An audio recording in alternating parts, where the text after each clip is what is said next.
नमस्कार मैत्रिणींनो, मी तुमचं स्वागत करते वेज फूड रेसिपीमध्ये। तर मैत्रिणींनो, सर्वात प्रथम तुम्हाला दिवाळीच्या हार्दिक शुभेच्छा। तर मैत्रिणी, ह्या दिवाळीमध्ये केले जाणारे सर्वांचे आवडीचे पदार्थ म्हणजे करंजी। तर करंजी करण्यासाठी जे काही साहित्य आहेत आणि जे काही कृती आहे तुम्हाला मी आता या व्हिडिओमध्ये सांगणार आहे। तर व्हिडिओ स्किप न करता तुम्ही शेवटपर्यंत बघा। चला तर मैत्रिणींनो, आपण करंजीसाठी जे काही सारण लागणार आहे ते सर्वात प्रथम तयार करून घेणार आहे। तर मैत्रिणींनो, करंजीसाठी लागणारे सारण करण्यासाठी आपण सर्वात प्रथम एक खोबरं घेतलेलं आहे, ते चांगलं मिक्सरला बारीक करून घेतलेलं आहे। आता हे थोडंसं कढईमध्ये घालून मी गरम करून घेणार आहे। तुम्ही व्हिडिओ बघता तसं हे बघा, जास्त नाही गरम करायचं, थोडंसं खरपूस असं गोल्डन कलर येईपर्यंत थोडंसं भाजून घ्यायचं, त्यामुळे करंजीला चांगली टेस्ट येते त्यामुळे। तर मैत्रिणी, तुम्ही व्हिडिओमध्ये बघू शकता माझं खोबरं भाजून झालेलं आहे, ते आता एका भांड्यामध्ये मी काढून घेत आहे। त्याच्यानंतर मी थोडंसं 2 चमचे रवा भाजून घेणार आहे करंजीच्या सारणामध्ये टाकण्यासाठी। जास्त रवा नाही यूज करणार आहे, मी 2 चमचे रवा यूज करणार आहे, ते पण थोडंसं खरपूस भाजून घेणार आहे। तर मैत्रिणी, मी रवा पण भाजून घेतलेलं आहे। आता थोडेसे खसखस घेतलेले 2 चमचे, ते पण मी आता कढईमध्ये थोडंसं भाजून घेणार आहे। हे बघा, खसखसमुळे पण करंजीला खूप चांगली टेस्ट येते, ते पण भाजून। तर मैत्रिणी, तुम्ही बघू शकता मी थोडंसं सारण करून घेतलेलं आहे, अगदी 1 वाटीपासूनच सारण बनवलेलं आहे। हे बघा, खोबरं भाजून घेतलेलं आहे, थोडंसं 2 चमचे रवा भाजून घेतलेलं आहे, खसखस भाजून घेतलेलं आहे। आता ह्यामध्ये मी थोडंसं करंजीला टेस्ट येण्यासाठी 1 चमचाभर वेलची पूड टाकते। हे बघा, असं वेलची पूड। आणि मैत्रिणींनो, हे बघा, मी थोडंसं काजू बदाम मिक्सरला थोडंसं बारीक करून घेतलेले, ड्रायफ्रूट पण थोडेसे टाकून घेते ह्याच्यामध्ये, त्यामुळे करंजी एकदम आपले हेल्दी होऊन जातील। 1 वाटी पिठी साखर मी ह्याच्यामध्ये टाकून घेते मैत्रिणींनो, आणि हे सर्व आता एकत्रित करून ठेवून द्यायचं। आपलं सारण रेडी झालेलं आहे। तर मैत्रिणी, तुम्ही व्हिडिओमध्ये बघू शकता अगदी एकदम सुंदर असं सारण तयार झालेलं आहे करंजीमध्ये भरण्यासाठी, आणि खायला पण एकदम टेस्टी झालेलं आहे। आता हे सारण झालेलं आहे, तर आता आपण मैत्रिणींनो, करंजी करण्यासाठी जे काय आपण मैदा घेतली, 1 वाटी मैदा घेतलेलं आहे, बघू शकता तुम्ही व्हिडिओमध्ये। आणि मी आता हे मळून घेणार, 1 वाटी मैदा घेऊन त्याच्यामध्ये 2 चमचे मी रवा ॲड केलेलं आहे, आणि थोडंसं मीठ टाकून घेतलेलं आहे। आणि ह्याच्यामध्ये हे बघा, हे तूप आहे मी गरम करून घेतलेलं आहे। तर करंजी चांगले खुसखुशीत होण्यासाठी मी 2 चमचे ह्याच्यामध्ये तूप टाकत आहे, त्यामुळे करंजी चांगले आतून खुसखुशीत जातील। हे बघा, 2 चमचे तूप घेतलेले, जास्त नाही घेतलेलं आहे। तर आता ह्यामुळे करंजीला चांगले आता हे घटसर असं पीठ मळून घ्यायचं आपल्याला। हे बघा, सर्वात प्रथम जे काय आपण टाकलेलं आहे एकजीव करून घ्यायचं आहे। हे बघा, असं हाताने चुरून घ्यायचं आहे, मग नंतरच आपण त्याला घटसर मळून घ्यायचं आहे। तर मैत्रिणी, तुम्ही बघू शकता असं मी करंजीचं पीठ मळून घेतलेलं, आता हे साईडला ठेवणार आहे 10 मिनटं। तर मैत्रिणींनो, करंजीला चांगले असे लेयर सुटण्यासाठी, पदर पडण्यासाठी आपण हे करून मिश्रण तयार करून घेणार आहे। त्यासाठी मी सर्वात प्रथम हे बघा, कॉर्नफ्लॉवर आहे माझ्याकडं। हे बघा, कॉर्नफ्लॉवर घेतलेलं आहे, तुमच्याकडे कॉर्नफ्लॉवर नसेल तर तुम्ही तांदळाचं पीठ पण यूज करू शकता। तर मी 2 चमचे कॉर्नफ्लॉवर घेणार आहे। हे बघा, तुम्हाला व्हिडिओमध्ये दाखवते तसं मी।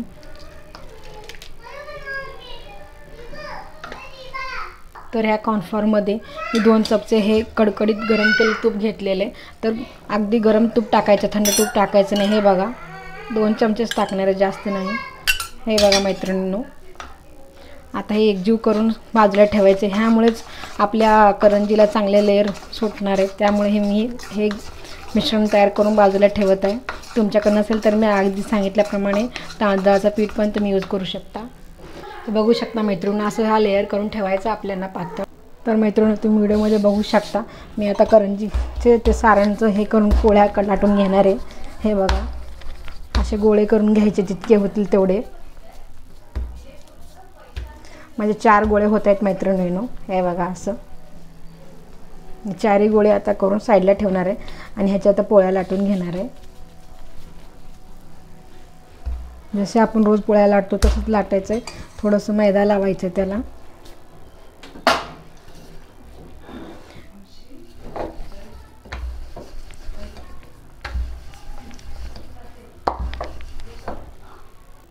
तर मित्रांनो, हे बघू शकता तुम्ही, एक पोळी लाटून घेतलेली। हे बघा, जास्त पातळ पण नाही, जास्त जाड पण नाही, मीडियम मध्ये लाटून साईडला ठेवणार आहे। असे बाकीचे मी अशाच प्रकारे मैत्रिणी बाकीचे पण मी गोळे लाटून घेणार आहे, लाटून साईडला ठेवणार। तर मैत्रिणी बघू शकता मी सर्व लाटून घेतलेले आहे। आता मी पुढे सर्वात प्रथम जी सर्वात आधी लाटलेली होती ती पोळी थोडीशी मोठी केली होती ते घेणार आहे। हे बघा असं घ्यायचं आहे आणि मगाशी जे काय आपण ते लिक्विड केलं होतं पदर येण्यासाठी म्हणून हे बघा आता ह्या पोळीला थोडंसं लावून घ्यायचं आहे। जास्त एका ठिकाणीच नाही लावायला पाहिजे, सगळ्या पोळीला पातळ असं लेयर लावून घ्यायचं आहे। बोटाने पण लावू शकता, असं सगळीकडे लागायला पाहिजे। हे बघा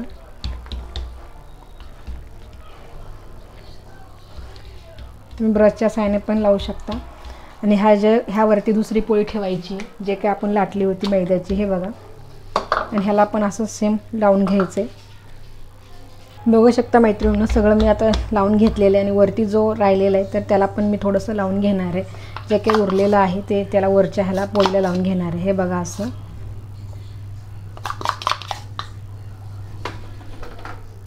बघू शकता मैत्रिणींनो मी सर्व आता पोळीला लावून घेतलेलं आहे। हे बघा आता काय करायचं तर हे बघा असं चांगलं रोल करून घ्यायचं आहे। हे बघा घट्टसर रोल करून घ्यायचं आहे। हे बघा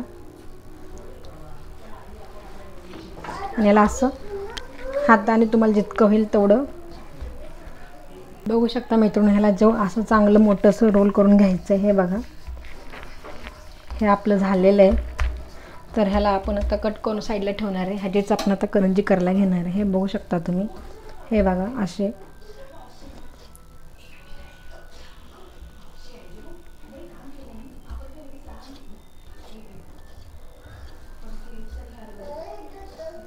ह्या अशा प्रकारे करंजी जर केले तर करंजी आतून एकदम कुसकुसीत आणि खायला पण एकदम टेस्टी लागतात मैत्रिणी।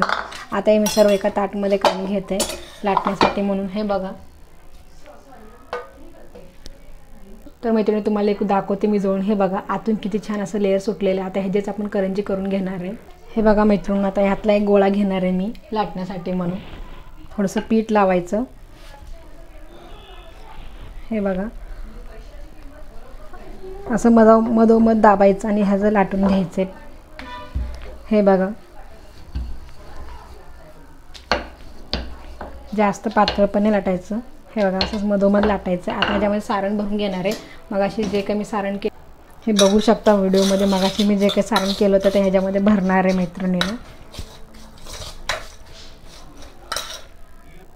हे बघा ह्याच्यामध्ये किती मावतं तेवढंच भरायचं, जास्त भरायचं नाही मैत्रिणीनं। हे बघू शकता तुम्ही व्हिडिओमध्ये।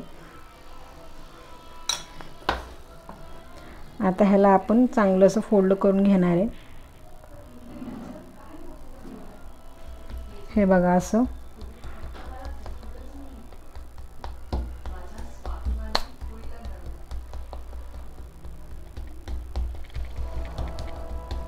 आता हे बघा माझ्याकडे करंजीचं हे करायचं सारण भांडं आहे तर ह्याच्याने मी आता कट करून घेणार आहे। ह्याच्यामुळे साईडचं डिझाईन खूप सुंदर येतात मैत्रिणींनो।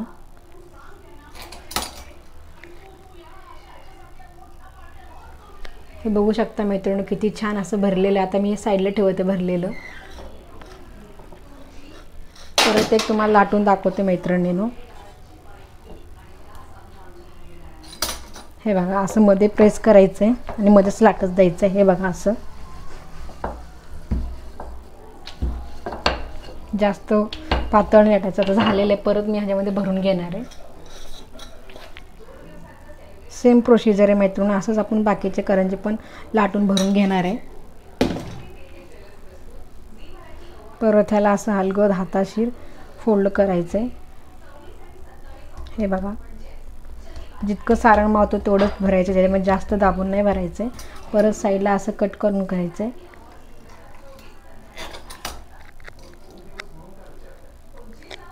बघू शकता मैत्रिणी दुसरं पण मी असंच करून घेतलेलं। आता सर्व मी असंच लाटून भरून घेणार आहे।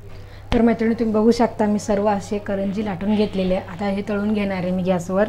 तर इकडे गॅसवर कढईमध्ये तेल गरम करायचं। तेल जास्त गरम पण नको आहे, कडकडीत पण नको, मीडियम टू लोवर हे करंजी तळून घेणार। तर मैत्रिणींनो तेल गरम झालं की नाही ते कसं समजणार आहे तर सर्वात आधी थोडंसं एक हे टाकून बघायचं। तर तेल गरम झालेलं आहे तर मी तळलेली करंजी आता ह्या तेलामध्ये सोडणार आहे। सॉरी ती करंजी तेलामध्ये तळण्यासाठी सोडणार आहे। हे बघा असं। तर मैत्रिणी तुम्ही बघू शकता अगदी मीडियम हीटवर माझा गॅस चालू आहे आणि मी एकदम मीडियम हीटवर सगळे करंजी तळून घेणार आहे. आणि तुम्ही बघू शकता मी किती छोट्या करंज्या लाटलेल्या आहेत, पण ते तेलामध्ये फुगून ऑटोमॅटिक मोठे होत आहेत. एका साईडचं भाजून झालेलं आहे, नंतर मी आता पलटी करून घेते. हे बघू शकता तुम्ही. हे बघा, लेअरची करंजी करण्यासाठी ही स्टिक तुम्ही वापरू शकता, तरच तुमची करंजीला चांगला असा लेअर येतो. तर मैत्रिणी तुम्ही बघू शकता एकदम मीडियम टू लो हीटवर मी करंजी तळून घेतलेले. तर मैत्रिणी तुम्ही बघू शकता मी असे करंजी तळून घेतलेले. हे बघू शकता किती छान असे झालेले आहेत. हे बघा किती छान असे लेअर सुटलेले आहेत. बाकीचे पण मी आता तळून घेणार आहे. एकदम सुंदर असे कलर आलेले आहेत. हे बघू शकता तुम्ही. हे बघा लेअर पण छान सुटलेले आहेत. अशा प्रकारे बाकीचे पण मी आता तळून घेणार आहे मैत्रिणींनो. बघू शकता मी दुसरे आता करंजी तळायला घेतलेले मैत्रिणींनो. सेम प्रोसिजर आहे. एका साईडनं भांजायला हलवत पण दुसऱ्या साईडनं पलटी करून घ्यायचे. जास्त जोरात दाब द्यायचं नाही, कारण आतलं सारण बाहेर येण्याचे चान्सेस असतात. त्यामुळंच एकदम अलगद हाताने त्याला पलटी करून घ्यायची. तर मैत्रिणी तुम्ही बघू शकता अगदी एक वाटीमध्ये एक ताट भरून मस्त आपले खुसखुशीत आणि खारीसारखे पदरी असे करंजी रेडी आहेत. अगदी एक अर्ध्या तासामध्ये हे करंजी रेडी होतात. तर मैत्रिणी तुम्ही ह्या दिवाळीमध्ये ह्या पद्धतीने करंजी करून बघा आणि तुम्ही ह्या पद्धतीने करंजी करून झाल्यानंतर तुमचे करंजी कसे होतात मला कमेंट करून सांगा. आणि मैत्रिणींनो मी सांगितलेले टिप्स फॉलो करा आणि त्या टिप्सनेच तुम्ही हे करंजी करून बघा. चला तर मैत्रिणींनो व्हिडिओ आवडला चॅनलला लाईक सबस्क्राईब करायला विसरू नका. चला तर भेटूया नेक्स्ट व्हिडिओमध्ये मैत्रिणींनो तुम्हाला एक मी करंजी तुम्हाला जवळून दाखवते. हे बघू शकता तुम्ही. हे बघा अगदी असे छान असे पदर इथून दिसतंय का तुम्हाला, खारीसारखी अशी पदर आलेली आहे. हे बघा खायला एक नंबर टेस्टी लागते. हे बघू शकता आणि हे महिनाभर चांगले असेच पदरीदार आणि खुसखुशीत राहतात मैत्रिणींनो. जास्त कडक नाही होत, कारण आपण जास्त रवा यूज नाही केलेले आहे, ड्रायफ्रूट आणि खोबरं यूज केलेलं आहे, त्यामुळे खूप छान अशी टेस्ट लागते मैत्रिणींनो. हे बघा तुम्ही. तर मैत्रिणींनो तुम्ही रेसिपी नक्की ट्राय करून बघा. चला तर मैत्रिणींनो भेटूया नेक्स्ट व्हिडिओमध्ये. तोपर्यंत थँक्यू. बाय बाय मैत्रिणींनो.